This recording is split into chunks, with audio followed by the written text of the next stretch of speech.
Hello everyone, मैं doctor प्रगति गुप्ता और आज इस वीडियो में हम बात करने वाले हैं ऑक्यूपेशनल थेरेपी और फिजियोथेरेपी के बीच में क्या डिफरेंस होता है। दोनों ही टर्म्स में बहुत माइनर सा एक डिफरेंस रहता है, उसी के बारे में हम डिस्कस करेंगे फर्दर इस वीडियो के अंदर।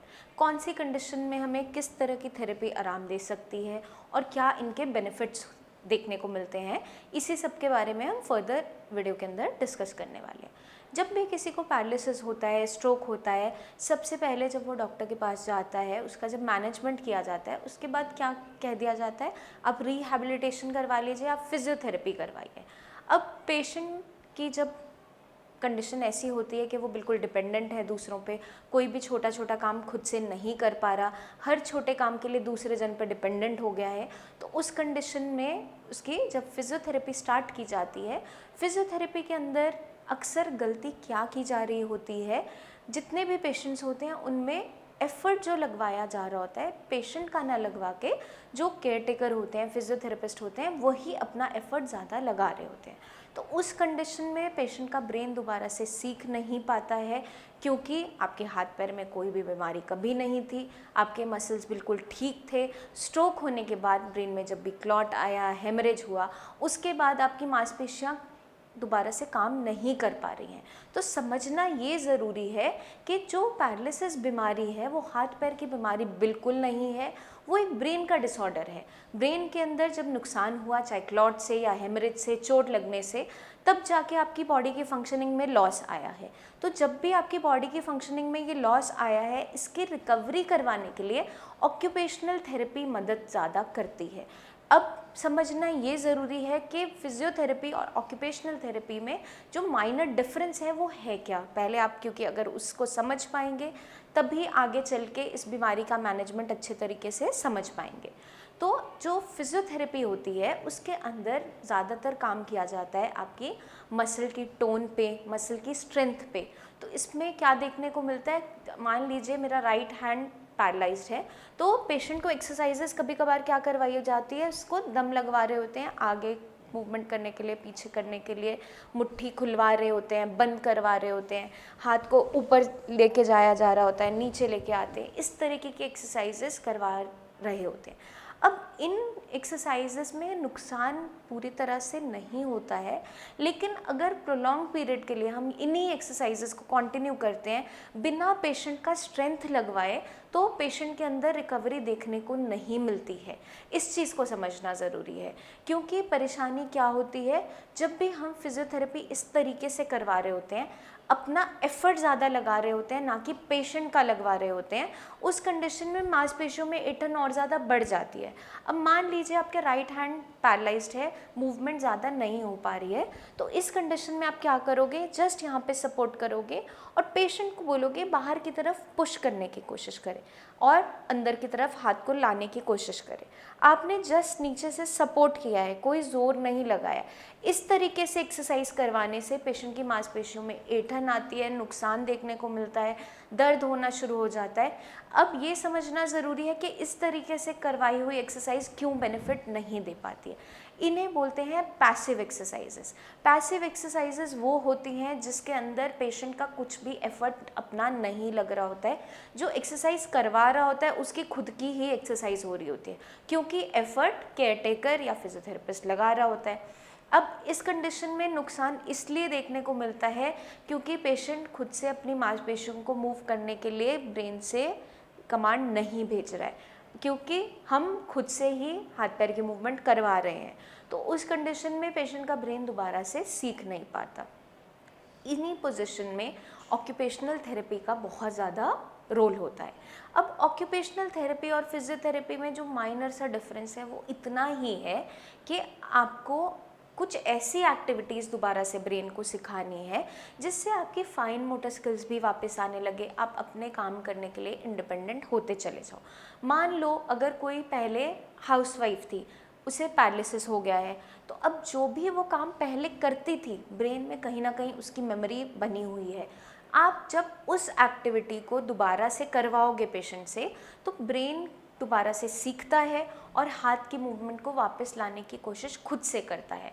अब मान लो आप डस्टिंग करते थे, अब पेशेंट के हाथ में थोड़ी सी मूवमेंट है, हाथ में आप उसके कपड़ा दे दीजिए और उसको बोलो कि आप जैसे क्लीन करते हो उस तरीके से मूवमेंट करो।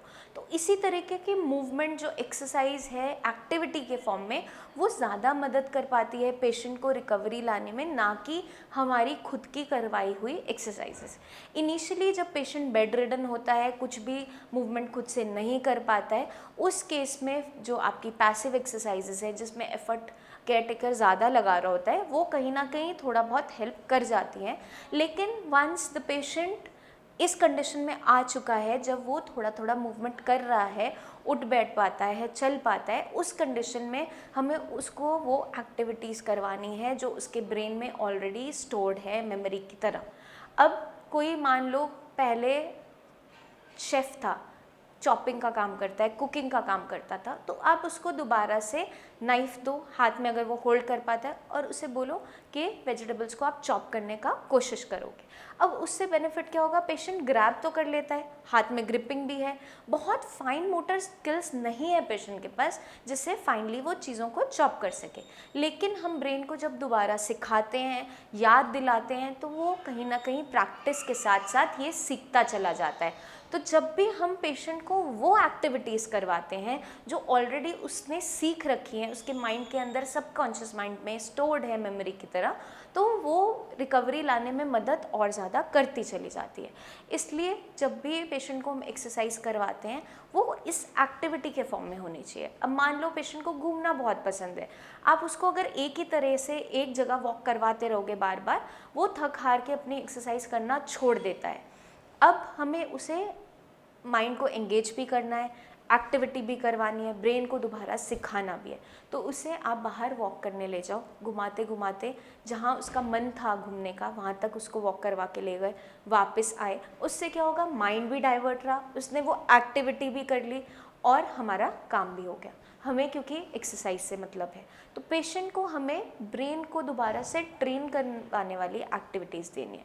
अब जैसे छोटे बच्चे होते हैं, जब हम उन्हें सिखाते हैं, उनको वर्ड फॉर्मेशन सिखाते हैं, लिखना सिखाते हैं, तो बार बार प्रैक्टिस से, रेपिटेशन से उनको हम सिखा रहे होते हैं। अब मान लो आपको दोबारा से लिखना सीखना है, साइन करना सीखना है, आपका राइट हैंड उतना अच्छा फंक्शन नहीं कर पाता, आप थोड़ा सा पेन पकड़ पाते हो, वर्ड्स बना पाते हो, लेकिन उतना अच्छे से आप लेटर्स को नहीं लिख पा रहे हो, तो इसको आप बार बार प्रैक्टिस करोगे। ऑक्यूपेशनल थेरेपी और फिजियोथेरेपी में बस यही डिफरेंस है। ब्रेन को जहाँ ट्रेन करने का प्रोसेस मसल की एक्टिविटी के साथ किया जाता है, वो होती है ऑक्यूपेशनल थेरेपी, और जहाँ सिर्फ मसल स्ट्रेंथ पे काम करते हुए मसल टोन पे ही वर्क किया जाता है, वो होती है फिजियोथेरेपी। इन दोनों में बहुत माइनर सा अंतर है, जिस अंतर को अगर आप समझ लेते हो तो आप अपने पेशेंट को मदद कर सकते हो जल्दी से जल्दी रिकवर करवाने में। क्योंकि अगर हम ब्रेन को दोबारा से एक्टिविटीज़ करवाएंगे जो वो पहले करता था, तो ब्रेन दोबारा अच्छे से सीख जाता है। अब मान लो कोई अपना हाथ यहाँ सिर तक ले जा पाता है लेकिन अच्छे से पूरी मूवमेंट नहीं है, तो हम क्या बोलेंगे, उसकी फिंगर टिप्स पे हम थोड़ा सा ऑयल देंगे, उसको बोलेंगे आप सिर की मालिश करना शुरू करो, इस तरीके से, पीछे के तरीके से। धीरे धीरे क्या होगा, अब हम करवा तो सारे मसल्स की एक्सरसाइज रहे हैं, आपकी शोल्डर की, एल्बो की, रिस्ट की, फिंगर टिप्स की, क्योंकि हम जब मूव कर रहे हैं तो इसमें हर एक मसल की एक्टिविटी, हर एक जॉइंट की एक्टिविटी इन्वॉल्व है। हम डायरेक्टली इस तरीके से एक्सरसाइज ना करवाते हुए पेशेंट को बोल रहे हैं कि आप अपने सिर पे तेल मालिश करो। अब जब वो इस तरीके की एक्टिविटी कर रहा है, सर्कुलर मोशन में हम शोल्डर की रोटेशन भी हो रही है, एल्बो में भी आप मूवमेंट कर रहे हो, अपनी रिस्ट को भी मूव कर रहे हो, अपनी फिंगर टिप्स को भी मूव कर रहे हो, तो आपकी कंप्लीट हैंड की एक्सरसाइज उसके अंदर हो रही है। अब पेशेंट के अंदर क्या देखने को मिलता है, जब हम उन्हें इस तरीके की एक्टिविटीज़ में एंगेज करते हैं तो पेशेंट जल्दी रिकवर होने लगता है।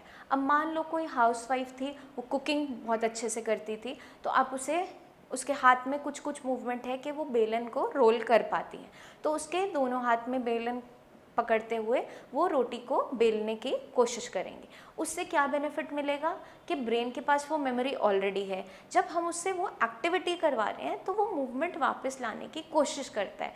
तो जिस ऑक्यूपेशन में पेशेंट ऑलरेडी एंगेज्ड होता है, वो काम कर रहा होता है, उसी ऑक्यूपेशन में जो जो एक्टिविटीज़ इन्वॉल्व होती है, जब हम पेशेंट को करवाते रहते हैं, पेशेंट की मेमोरी में वो चीज़ें ऑलरेडी स्टोर्ड होती हैं और ब्रेन दोबारा से सीखता जाता है।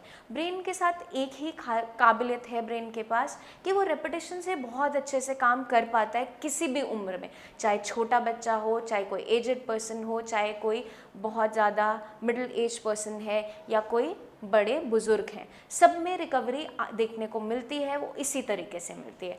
तो जब भी हम पेशेंट हमारे साई संजीवनी में आते हैं, उनकी हम हिस्ट्री लेते हैं कि किस वजह से उनके ब्रेन पे नुकसान हुआ, क्लॉट हुआ था, हेमरेज हुआ था, क्या हुआ था, जब पूरा डायग्नोसिस बनाया जाता है उसके अकॉर्डिंग उनको डाइट एक्सप्लेन किया जाती है कि आपको प्रोटीन एनरिच डाइट खानी है, विटामिन डी और विटामिन B12 उसके अंदर भरपूर होना चाहिए। अगर आप नॉन वेजिटेरियन हैं तो आप फ़िश ले सकते हो, चिकन सूप ले सकते हो। अगर आप वेजिटेरियन हो तो आपका मेजर फोकस रहेगा मिल्क और पल्सेस पे। मिल्क भी आप डबल टोन लोगे, बिना मलाई का या गाय का दूध, जो फैट कंटेंट जिसके अंदर कम होगा लेकिन रिकवरी की पावर पूरी होगी। क्योंकि जब भी ब्रेन के अंदर क्लॉट बनता है, या तो आपका जब भी कोलेस्ट्रॉल बढ़ता है उसकी वजह से क्लॉट फॉर्मेशन देखने को मिल जाती है। तो दोबारा से पेशेंट को वो दिक्कत भी ना हो, उस पर ध्यान रखते हुए हमें रिकवरी लानी है। तो पेशेंट की बॉडी में हमें स्ट्रेंथ की बहुत ज़्यादा ज़रूरत होती है, उसकी मांसपेशियाँ सूखनी नहीं चाहिए, इसलिए प्रोटीन उसको खिलाना ज़रूरी है। तो दालें हैं, स्प्राउट्स है, एग्स है, चिकन है, फ़िश है, इस पे फोकस पेशेंट का ज़्यादा रहता है। ये भी आप फ्राइड फॉर्म में नहीं दोगे, ग्रिल्ड फॉर्म में दोगे, ताकि पेशेंट की बॉडी में स्ट्रेंथ भी पूरी बनी रहे और एक्स्ट्रा फैट और कुछ भी ऐसी चीज़ बॉडी के अंदर ना जाए जो उसको नुकसान और ज़्यादा पहुंचा रही हो। तो जब हम उनकी एक्सरसाइजेस प्लान करते हैं तो इसी तरीके से प्लान की जाती है कि पेशेंट सीखे दोबारा से, उसका ब्रेन दोबारा सीखे। तो जब भी अगर आपका मान लो राइट हैंड वर्क नहीं करता है, लेफ़्ट हैंड में मूवमेंट है, तो पेशेंट को बोला जाता है कि आप दोनों हाथ में ग्लास को पकड़ो, उसको ऊपर ले जाने की कोशिश करो और पानी पीने का ट्राई करो। अब इसमें क्या हो रहा है, ब्रेन पानी पीने की कोशिश कर रहा है, अब दूसरे हाथ की सपोर्ट से कर रहा है, लेकिन स्ट्रेंथ पेशेंट अपने दूसरे हाथ की राइट हैंड जो पैरालाइज्ड है उसकी भी लगा रहा है। तो ब्रेन दोबारा सीखने शुरू करता है। यही एक माइनर सा डिफरेंस होता है फिजियोथेरेपी और ऑक्यूपेशनल थेरेपी में। ऑक्यूपेशनल थेरेपी जब पेशेंट की करवाई जाती है, आपके आसपास अगर नहीं भी होती है तो आप हमसे आके पूछें कि क्या क्या आपको एक्सरसाइजेस करनी है, हम आपको पूरा गाइड करेंगे जो आपको दोबारा से इंडिपेंडेंट होने में मदद करेगी। आई होप ये वीडियो आपको मदद करेगी ऑक्यूपेशनल थेरेपी, फिजियोथेरेपी के बीच में जो माइनर डिफरेंस है उसको समझने में और आपके लिए जो बेस्ट ट्रीटमेंट है उसको प्लान करने में। आपके माइंड में फिर भी कोई डाउट्स रह जाते हैं अपनी कंडीशन को लेकर, अपनी एक्सरसाइजेस को लेकर, डाइट को लेकर, तो आप नीचे दिए हुए नंबर्स पे हमें कॉल करके हमसे बात कीजिए। मुझसे आप क्लिनिक पे आके अपॉइंटमेंट लेके मिल भी सकते हैं और अपनी छोटी वीडियो क्लिप बनाकर इस नंबर पर व्हाट्सएप भी कर सकते हैं। उस वीडियो को देखकर हम आपकी कंडीशन को असेस करते हुए जो आपका best to best treatment possible होगा उसको प्लान करेंगे। जल्दी ही मिलते हैं नेक्स्ट वीडियोस में, जिसमें मैं लेकर आऊँगी बहुत सी ऐसी टिप्स जो आपको पैरालिसिस से बचने में मदद करेंगी। तब तक के लिए आपको बस एक छोटा सा काम करना है, अपना खास ध्यान रखना है। Take care.